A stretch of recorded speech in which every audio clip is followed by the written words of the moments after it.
This is the last video in our series of Think Smart videos, and we are going to discuss about goal setting process.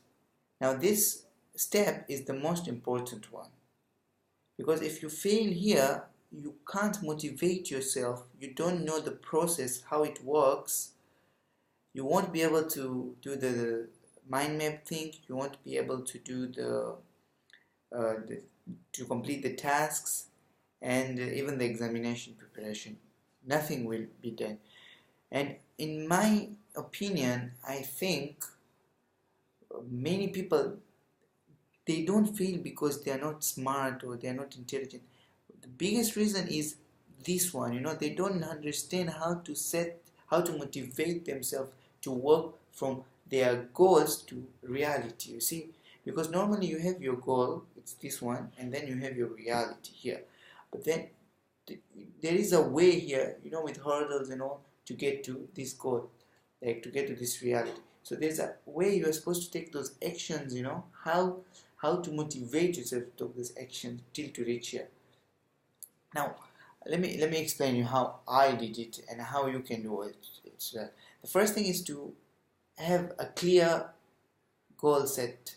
If you want to get, say, if you are doing your exams, for example, you just keep in mind, okay, my goal is to get an A, my goal is to get an A, and how I'm going to do it, because once you set a goal, you need to know exactly the price you will have to pay for that goal.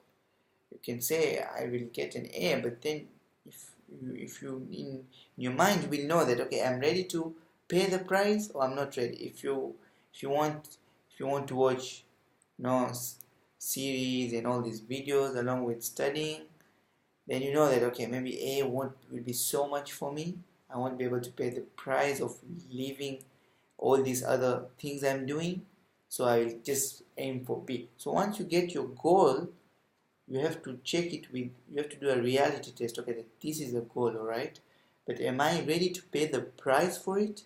Once you are ready, then okay, then you're good to go. You write down that goal. You write it, most of the time you write it in a place where you can see it every day. Okay, you write it down, and then you visualize to have achieved that goal. For example, if it is an A in, let's say, commerce, then you imagine that you already have an A, and how will it be like, who will come to say, okay, congratulations and all that. See, you visualize, okay, how will it be like, if you get an A. So once you have visualized that goal, and you are here, now that visualization itself will be a force, a motivation force to take you from where you are to where you want to be. See, and there are many other ways.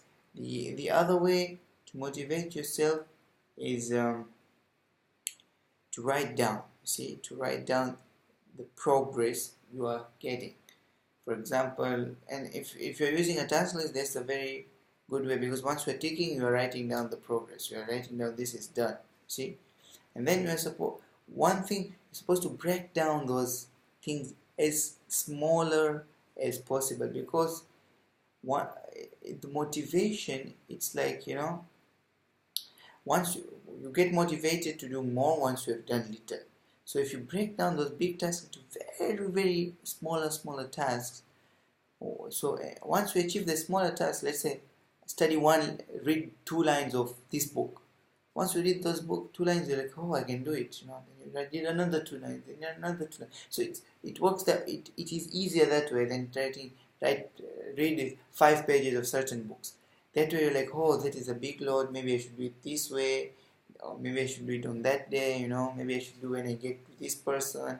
So that is a drawback, a problem. That's a problem. You're supposed to solve it by breaking down the bigger goal of 5 pages into smaller goals of 2 or 3 lines. Alright, and I think this goal setting process is a very broad process. It's all this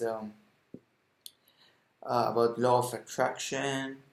There's a lot of, you can do research on this. You can do research of law of attraction. You can do research of how your thoughts affect your goals, how to make goals. There is this guy called Brian Tracy. He explains the goal setting process very well. Your goals are supposed to be precise, they're supposed to have time and all that. So once you are done with this goal setting process, you know exactly how to stay motivated, then nothing can stop you from finishing your mind maps and finishing your task list and eventually preparing for your exams the right way and doing your exams and scoring the grades you desire. I would like to thank you for watching this video. Please subscribe to my channel for more videos like this. Thank you so much.